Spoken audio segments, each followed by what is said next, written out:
Good morning, students. In today's lecture, we will discuss some numericals related to AC generator, okay, or alternating EMF and current. देखिए first numerical यहाँ पर, and alternating EMF is given by E is equal to 200 sin 100 pi t volts. This is the expression for instantaneous EMF. Find 4 values यहाँ पर निकालें. Peak value of EMF, मतलब E0 की value निकालें. Frequency of EMF that is EF, period of EMF that is capital T, and RMS value of EMF that is ERMS. ये values यहाँ पर निकालनी स्टूडेंट. ठीक है, चलिए स्टार्ट करते हैं. यहाँ पर पहले अल्टरनेटिंग ईएमएफ या फिर इंस्टेंटेनियस ईएमएफ के लिए इक्वेशन क्या दिया है. E is equal to 200 sine in bracket 100 pi t. Let this is equation number 1. इसका यूनिट क्या है यहाँ पर, volt. Now we know that alternating EMF के लिए इक्वेशन, जनरल इक्वेशन क्या होता है. E is equal to E0 sine in bracket omega t. Let this is equation number 2. ठीक है. On comparing we get values. देखिए comparing equation 1 and 2. Comparing equation 1 and 2 we get. देखिए यहाँ पर E is equal to E0 sin omega t. तो यहाँ पर 200 sin 100 pi T. मतलब E0 अगर कंपेयर कर दिया तो इसकी वैल्यू कितनी होगी, 200. तो पहले यहाँ पर E0 इज इक्वल टू 200 और यूनिट क्या होगा, volt. So this is peak value, because E0 का मतलब क्या होता है, पीक वैल्यू और मैक्सिमम वैल्यू ऑफ EMF. तो ये फर्स्ट का आंसर आ गया ना. Okay, second frequency of EMF निकालनी है. ओके, अब देखिए यहाँ पर ओमेगा टी और यहाँ पर 100 पाई टी. तो ओमेगा अगर कंपेयर करते हैं तो वैल्यू कितनी आएगी इसकी, 100 पाई. So omega is equal to 100 pi. What is omega in terms of frequency? इसको कैसे लिखेंगे हम, 2 pi f is equal to 100 pi. देखिए pi pi get cancel. Therefore f is equal to कितना आएगा, 100 by 2. This is equal to 50 और unit होता है हर्ट्ज, 50 हर्ट्ज.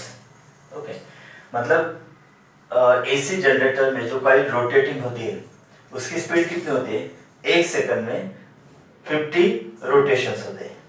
ओके, हर्ट्ज या फिर RPS दैट इज रोटेशंस पर सेकंड. तो कॉइल के रोटेशंस कितने होते हैं, 1 सेकंड में 50. Okay, and this is a fixed value in India for electricity board. तो यहाँ पर जो भी जनरेटर होगा, ओके, उसके रोटेशंस पर सेकंड कितने होंगे, 50 हर्ट्ज. तो यहाँ पर 50 हर्ट्ज जनरली होता है जनरेटर के अंदर. Okay, next number 3, period of EMF.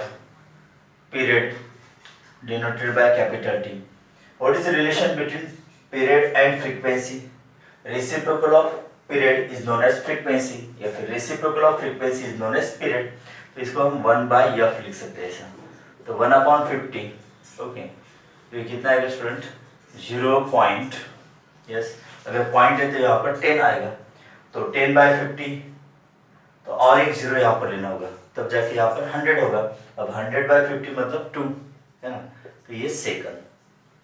तो t की वैल्यू कितनी आएगी, 0.02 सेकंड या फिर 2 is to 10⁻⁻² सेकंड. ये पीरियोडिक टाइम होगा. Then number 4, RMS value of EMF. RMS value of EMF. Okay, अब RMS value of EMF मतलब क्या होता है, root mean square value of EMF. Okay, तो ERMS के लिए फॉर्मूला होता है ERMS is equal to E0/√2. E0/√2. Okay, तो E0 की वैल्यू कितनी है यहाँ पर, 200 डिवाइडेड बाय √2, इतना वोल्ट होगा 200 बाय √2। या फिर इसको और सिंप्लीफाई करते हैं तो 100 into 2 divide by √2 that is 100। अब 2 को हम √2 इंटू √2 लिख सकते हैं डिवाइड बाय √2, तो एक √2 यहाँ पर कैंसिल हो जाएगा। Therefore ERMS is equal to 100 √2 volt, इतना ERMS होगा। ओके, या फिर अगर √2 की वैल्यू हम रखते हैं तो 100 इंटू √2 की वैल्यू 1.414, ओके, तो ERMS कितना आएगा फिर अब यहाँ पर 141.4 वोल्ट, इतना रहेगा, राइट। तो ERMS इज इक्वल टू 141.4। तो ERMS की वैल्यू हमेशा मैक्सिमम या पीक वैल्यू से कम ही होती है। देखिए E0 की वैल्यू 200 है, तो ERMS कितना है 141.2 वोल्ट। ओके, अब सेकंड न्यूमेरिकल देखिए, and circular coil of 100 turns, मतलब नंबर ऑफ टर्न्स कितने यहाँ पर 100, and radius 10 centimetre, radius 10 centimetre, that is 10 into 10⁻² या फिर 10⁻1 metre, is rotated continuously so as to cut the lines of induction of uniform magnetic field of 2 into 10⁻4 weber per metre square. मतलब ये magnetic field की value दी है 2 into 10⁻4 weber per metre square. Find RMS value of EMF, मतलब ERMS की value निकालनी है, ERMS निकालना है। अब ERMS निकालने के लिए फॉर्मूला क्या है, E0 बाय √2। तो पहले हमें E0 मतलब पीक वैल्यू या मैक्सिमम वैल्यू की निकालनी होगी। Okay, find RMS value of EMF induce in the coil, a period of rotation of coil is, मतलब यहाँ पर T की वैल्यू दी है 0.1 सेकंड, या फिर इसको हम 10⁻1 सेकंड लिख सकते हैं। ओके, तो ERMS निकालना है, मतलब पहले E0 मतलब पीक वैल्यू निकालनी होगी। देखिए सर्कुलर कॉइल है, तो ERMS के लिए हमें E0 निकालना होगा। तो E0 मतलब मैक्सिमम वैल्यू या पीक वैल्यू, तो उसके लिए इक्वेशन क्या है, देखिए E0 is equal to ω/NAB, ये फॉर्मूला है ना, ω/NAB, या फिर ओमेगा को हम 2πf NAB ऐसा भी लिख सकते हैं, दैट इज मैक्सिमम और पीक वैल्यू। ओके, और E0 इज इक्वल टू, लेकिन हमारे पास ओमेगा नहीं है, फ्रीक्वेंसी भी नहीं, लेकिन पीरियोडिक टाइम है, तो देखिए 2π f को हम 1/T लिख सकते हैं, because reciprocal of periodic time that is frequency NAB। तो ये फॉर्मूला हम यहाँ पर अब यूज कर सकते हैं। ओके, तो चलिए इसके अंदर वैल्यूज रखते हैं, 2 इंटू पाई की value 3.14 divided by T 10⁻1 into N 100 into A। ठीक है, देखिए इसको और सिंप्लीफाई करेंगे, 2π divide by T into NAB। अब A मतलब एरिया ऑफ द कॉइल, और कॉइल किस तरह की, सर्कुलर कॉइल है, जिसके रेडियस भी दिए यहाँ पर R इज इक्वल 10 सेंटीमीटर। तो A का मतलब एरिया ऑफ सर्कुलर कॉइल, तो ये पाई आर स्क्वायर होगा, ये होगा pi R square. Okay, into B, तो चलिए 2π मतलब 2 इंटू 3.14 अपॉन T 10⁻1 लिखा है, into N number of turns 100 है ना, 100, तो 100 इंटू पाई की वैल्यू कितनी होगी 3.14। ओके, तो फॉर्मूले के अंदर हम पाई और पाई इनका मल्टीप्लिकेशन पाई स्क्वायर में लिख सकते हैं। आर स्क्वायर, देखिए आर कितना है 10 सेंटीमीटर, जिसको हमने 10⁻1 ऐसे मीटर में कन्वर्ट किया, तो ये 10⁻1 ब्रैकेट स्क्वायर होगा। ओके, इंटू बी, अब बी कितना है 2 इंटू 10⁻4। चलिए इसको कंप्लीट करते हैं, तो पहले 3.14 और ये 3.14, इन दोनों का मल्टीप्लिकेशन मतलब पाई स्क्वायर की वैल्यू जो होती है 9.8596, ये वैल्यू होती है ना। ओके, इनटू अब यहाँ पर देखिए 2 और ये 2 कितना होगा 4 होगा इंटू 100 मतलब 10⁻², ओके, इंटू 10⁻⁻1 का स्क्वायर मतलब 10⁻²। अब ये 10⁻⁻4, ओके, इंटू डिनोमिनेटर में देखिए 10⁻⁻1 ऊपर आने के बाद 10⁻+1 हो जाएगा। ये पूरे टर्म्स आ गए यहाँ पर 3.14 का स्क्वायर मतलब मल्टीप्लिकेशन, या फिर 3.14 का स्क्वायर 9.8596, ओके। 2 इंटू 2 यहाँ पर लिखा है 4, 100 को हमने 10⁻² लिखा है, 10⁻⁻1 का स्क्वायर मतलब 10⁻², ये 10⁻⁴, ओके, और 10⁻⁻1 डिनोमिनेटर था उसको न्यूमरेटर लेके आए तो ये 10⁻+1 होगा, राइट। तो अब यहाँ पर 4 से मल्टीप्लाई कीजिए इसके साथ, तो 6 4 जा या 4 6 जा 24, कैरी 2, 9 4 जा 36 प्लस 2 38, कैरी 3, 5 4 जा 20 प्लस 3 23, कैरी 2, 8 4 जा 32 प्लस 2 32 प्लस 2 मतलब 34, कैरी 3, 9 4 जा 36 प्लस 3 39, और डेसिमल पॉइंट कहाँ पर होगा 1 2 3 4, तो 1 2 3 4 यहाँ पर होगा, इंटू 10 टू द पावर, देखिए 10⁻+2 10⁻⁻2 कैंसिल, 10⁻⁻4 और 10⁻+1 है तो 10⁻⁻3 होगा स्टूडेंट ये, ओके। या फिर इसको ऐसे भी लिख सकते हैं हम E0 is equal to 3.94 into 10⁻², देखिए एक डेसिमल पॉइंट लेफ्ट की तरफ हमने शिफ्ट किया तो ये होगा 10⁻+1 है ना, और ये -2 दैट इज 10⁻⁻2, और यूनिट क्या होगा फिर इसका volt. So this is the value of E0 that is maximum और पीक वैल्यू, हमें निकालना है ERMS, तो therefore ERMS is equal to E0/√2। अब E0 मतलब 3.94 इंटू 10⁻⁻2 डिवाइडेड बाय √2 की वैल्यू कितनी होती है 1.414, राइट। तो ERMS अगर इसको कंप्लीट करते हैं तो इसका आंसर आता है 2.792 10⁻⁻2 और यूनिट वोल्ट।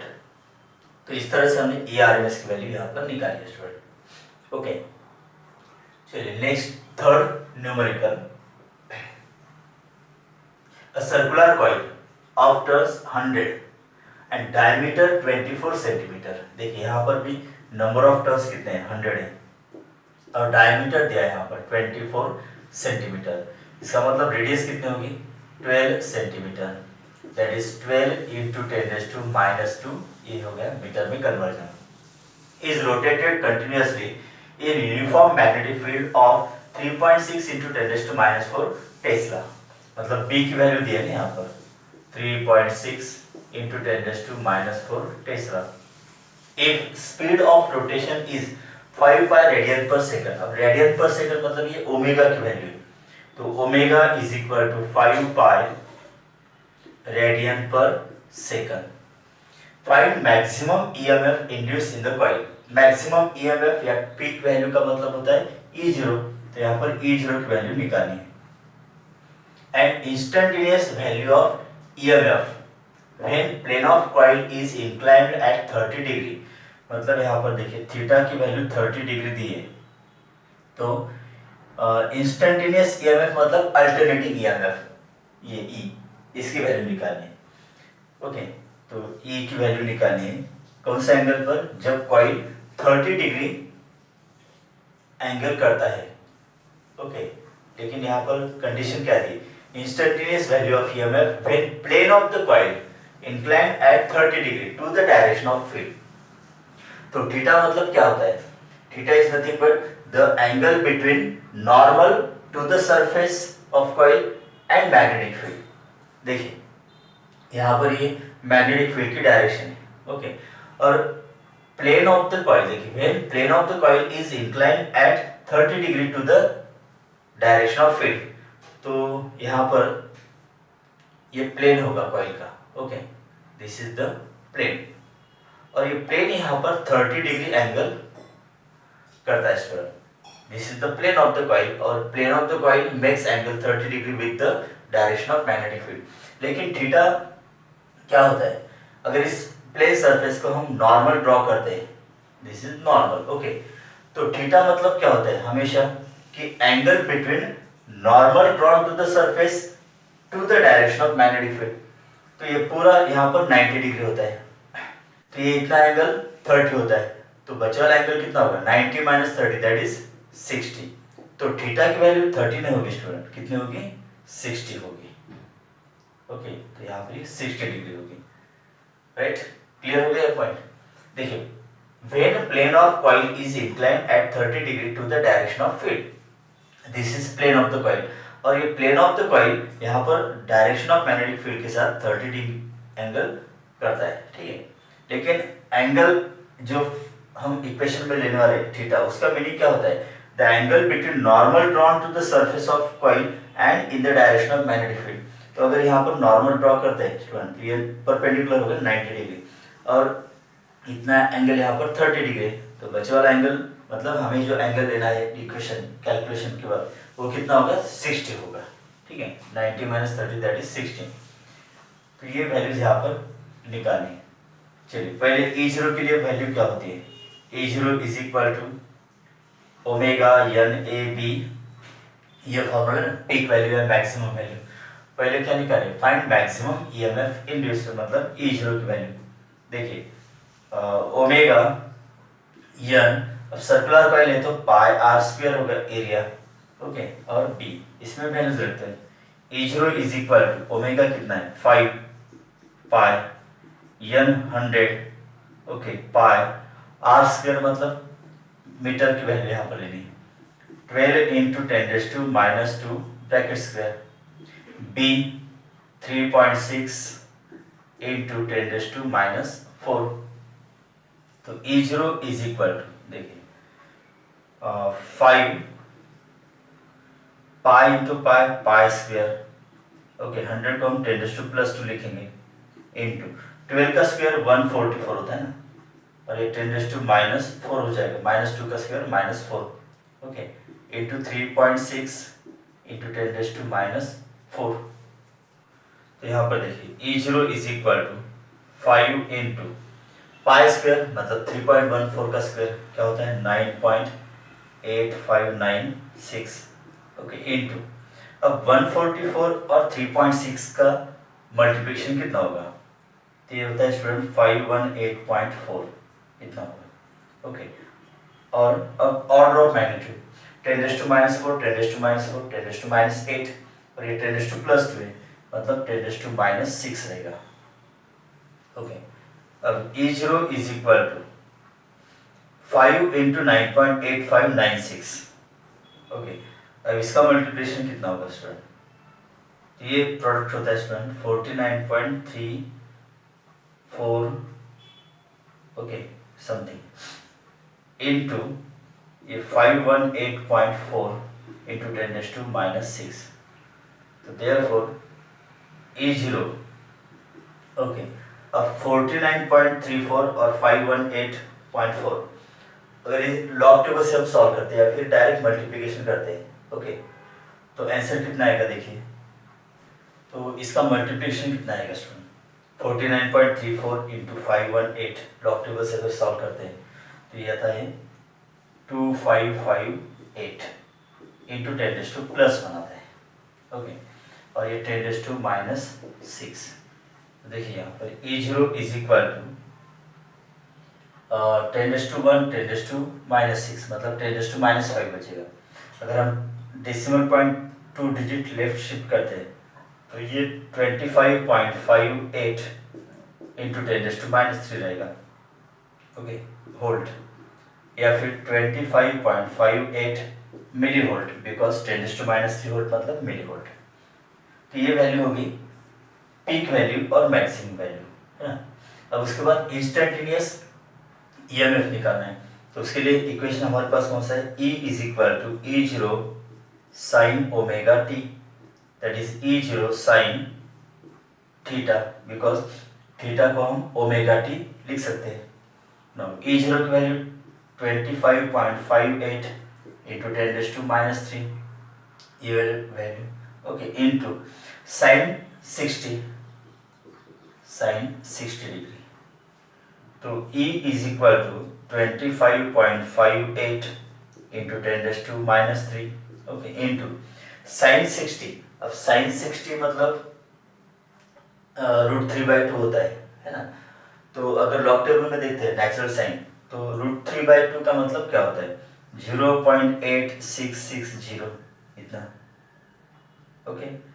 तो अगर इसका मल्टीप्लिकेशन करते स्टूडेंट 25.58 इंटू 0.866 तो ये आता है 22.15 ओके इंटू 10⁻³ होल, तो इतना रहेगा ये।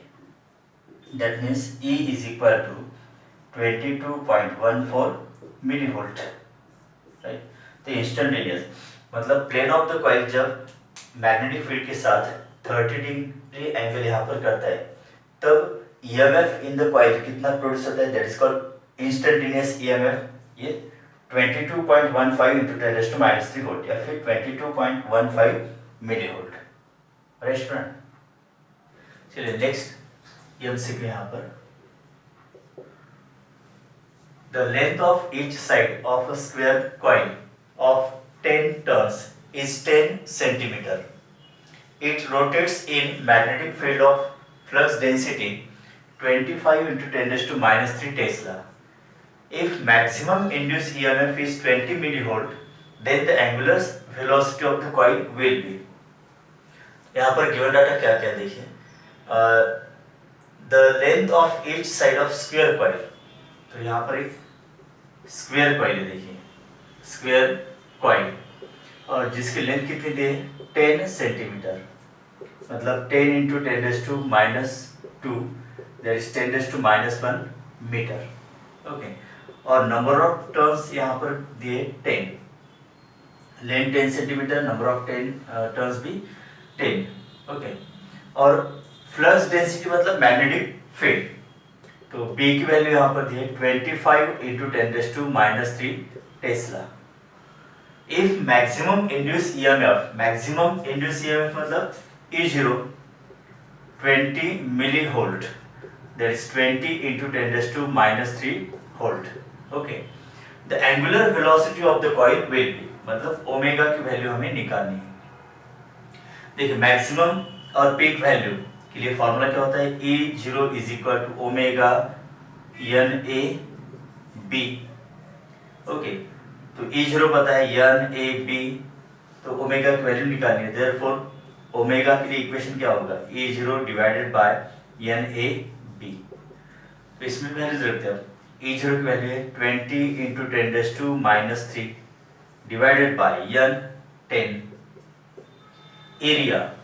अब यहाँ पर स्क्वायर कॉइल है, तो स्क्वायर कॉइल का एरिया क्या होगा लेंथ स्क्वायर, तो यहाँ पर A इज इक्वल टू 10⁻⁻1 का स्क्वायर, तो एरिया कितना होगा 10⁻² मीटर स्क्वायर। तो एरिया की वैल्यू ये लेनी है 10⁻²। B 25 into 10⁻³, 25 into 10⁻³। चलो इसको कंप्लीट करते हैं, 10⁻³ 10⁻³ कैंसल, ओके। तो omega is equal to 20 divided by 25 इतना आएगा, राइट। और 10⁻² और ये 10⁻+1, तो कितना हो गया ये 10⁻−1 बचेगा, मतलब 20 डिवाइडेड बाय 25 टू 10⁻1 मतलब 2.5 इस तरह से।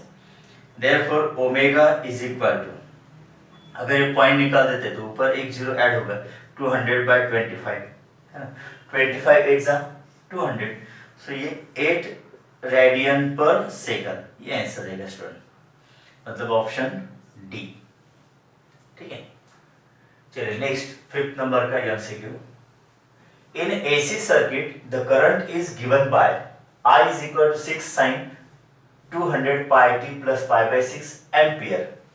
The initial value of current is, देखिए जिस तरह से हम अल्टरनेटिव EMF का इक्वेशन लिखते हैं उसी तरह से अल्टरनेटिव करंट का भी यहाँ पर इक्वेशन होगा स्टूडेंट। देखिए जैसे E is equal to E0 sine omega t, ये फॉर्मूला है ना। अब करंट देखिए by using Ohm's law V is equal to I R, तो इसको हम यहाँ पर कैसे लिखेंगे, देखिए V मतलब E आएगा, इंड्यूस वोल्टेज या induce EMF is equal to induce current कितना होगा I इंटू आर। तो I के लिए इक्वेशन क्या होगा, E डिवाइडेड बाय R, ये होगा ना। तो देखिए I is equal to, E की वैल्यू हमें पता है E0 sine omega t divided by R, okay. So E0 divide by R sine omega t. तो I के लिए इक्वेशन क्या होगा फिर, I0 sine omega t, okay. Let this is equation 1, this is equation number 2, because I0 यहाँ पर क्या होगा, E divided by E0 divide by R। So this is maximum और peak value of current, that is induced current, okay. तो ये दो फॉर्मूले देखिए। अब यहाँ पर गिवन फार्मूला कौन सा है, I is equal to 6 sine in bracket 200 pi T plus pi by 6, और यूनिट एम्पियर दिया ना। तो इनिशियल वैल्यू ऑफ करंट हमें निकालनी है, okay. Initial value of current मतलब at t is equal to 0, okay. Current की वैल्यू हमें निकालनी है at t is equal to 0, because initial value of current निकालनी है, तो वहां से टाइम हम स्टार्ट करते हैं। तो t इज इक्वल टू 0, तो ये इक्वेशन क्या होगा स्टूडेंट, देखिए I is equal to 6 sine, okay. अब यहाँ पर t है, देखिए t की वैल्यू अगर हम 0 रखते हैं तो 0 इंटू 200 पाई कितना होगा, टोटल 0 होगा ना, तो प्लस पाई बाय 6 मतलब साइन पाई बाय 6, इस तरह से आएगा, okay. Let this is equation number 3। तो इसकी वैल्यू हमें निकालनी है, मतलब t की वैल्यू हमने 0 रखी, इसलिए इनिशियल करंट होगा। तो ये initial current is equal to 6 into sine pi by 6, pi by 6 मतलब कितना होता है, that is yes pi by 6 का मतलब रेडियन, ये रेडियन है, तो डिग्री में कितना होगा 180 बाय 6 मतलब 30 डिग्री है ना, तो साइन 30 डिग्री, ओके। तो 6 इंटू साइन 30 वैल्यू 1/2, तो इनिशियल करंट कितना आएगा स्टूडेंट 3 एम्पियर, राइट। तो ऑप्शन कौन सा होगा फिर, ऑप्शन नंबर सी होगा, ओके। चलिए last MCQ that is 6 number का एमसीक्यू यहाँ पर डिस्कस करते हैं। In AC circuit at any instant is E is equal to 200 sin 100 pi t plus pi by 6 volt. The time when the voltage becomes maximum for first time is, देखिए E is equal to 200 sin in bracket 100 pi t plus pi by 6, okay, volt, ये given है। तो हमें निकालना क्या है यहाँ पर, the time when the voltage becomes maximum for first time. अब देखिए कॉइल यहाँ पर है, this is direction of magnetic field, okay. अब इसका नॉर्मल ये होगा, तो एंगल 0 होगा नहीं। जब ये कॉइल हॉरिजॉन्टल पोजीशन में आएगी, देखिए इस तरह से हॉरिजॉन्टल पोजीशन में जब आएगी, तब यहाँ पर कॉइल की पोजीशन ऐसी होगी और इसका नॉर्मल इस तरह से होगा, ओके। तो यन और मतलब नॉर्मल और मैग्नेटिक फील्ड के अंदर एंगल कितना होगा 90 डिग्री, तब इसके अंदर मैक्सिमम ईएमएफ इंड्यूस होगा। तो कितना एंगल यहाँ पर, theta is equal to 90 degree मतलब पाई बाय 2, ओके। तो देखिए यहाँ पर E is equal to 200 sine omega t, okay. तो जनरल फॉर्मूला लिखेंगे हम यहाँ पर, देखिए इस तरह से E is equal to E0 sine omega t. तो E is equal to E0, अब यहाँ पर क्या दिया है, time when the voltage becomes maximum for the first time, जब कॉइल रोटेट होना शुरू हो जाएगी, तो यहाँ पर थीटा जब पाई बाय 2 होगा तो फर्स्ट टाइम ईएमएफ मैक्सिमम होगा, तो उसके लिए टाइम निकालना है, ओके। तो समझ लीजिए यहाँ पर यहाँ से यहाँ तक कॉइल अगर रोटेट होते हैं तो उसके लिए टाइम t, तो जिसकी वैल्यू हमें निकालनी है। तो साइन ओमेगा टी कितना होगा फिर पाई बाय 2 होगा स्टूडेंट, ओके, तो चलिए this is equation number 1, this is equation number 2। तो हम यहाँ पर ये कंपेयर कर देते हैं। ओके, तो देखिए 100 pi T plus pi by 6, ये एंगल कितना हो जाएगा, पाई बाय 2 होगा। फर्स्ट टाइम जब ईएमएफ की वैल्यू, इंड्यूस ईएमएफ की वैल्यू मैक्सिमम होगी। तो 100 pi T plus pi by 6, मतलब ये साइन है ना, तो इसकी वैल्यू किसके बराबर होगी, साइन पाई बाय 2 के बराबर होगी ना। इसकी वैल्यू फर्स्ट टाइम जब ईएमएफ मैक्सिमम होगा तब साइन कितना होगा, पाई बाय 2 होगा ना, तो साइन पाई बाय 2 की वैल्यू इसके बराबर होगी ना, तो ये यहाँ पर। तो चलिए एंगल सब कंपेयर कर देते हैं। तो 100 pi T plus pi by 6 is equal to pi by 2, इसको कंप्लीट करते हैं। तो 100 pi T is equal to pi by 2 minus pi by 6, यहाँ पर हमें टी की वैल्यू निकालनी है। तो ये कितना होगा, 6 pi minus 2 pi, that is 4 pi upon 12, ये आएगा पाई बाय 3 स्टूडेंट। ओके, तो t is equal to pi by 3 into 1 upon, ये 100 पाई इधर आएगा डिनोमिनेटर में, तो पाई पाई गेट कैंसिल, तो t कितना आएगा, 1 अपॉन 3 इंटू 100, 1 अपॉन 300 सेकंड, इतना आएगा स्टूडेंट। तो ऑप्शन कौन सा होगा, यस डी ऑप्शन होगा। Okay students.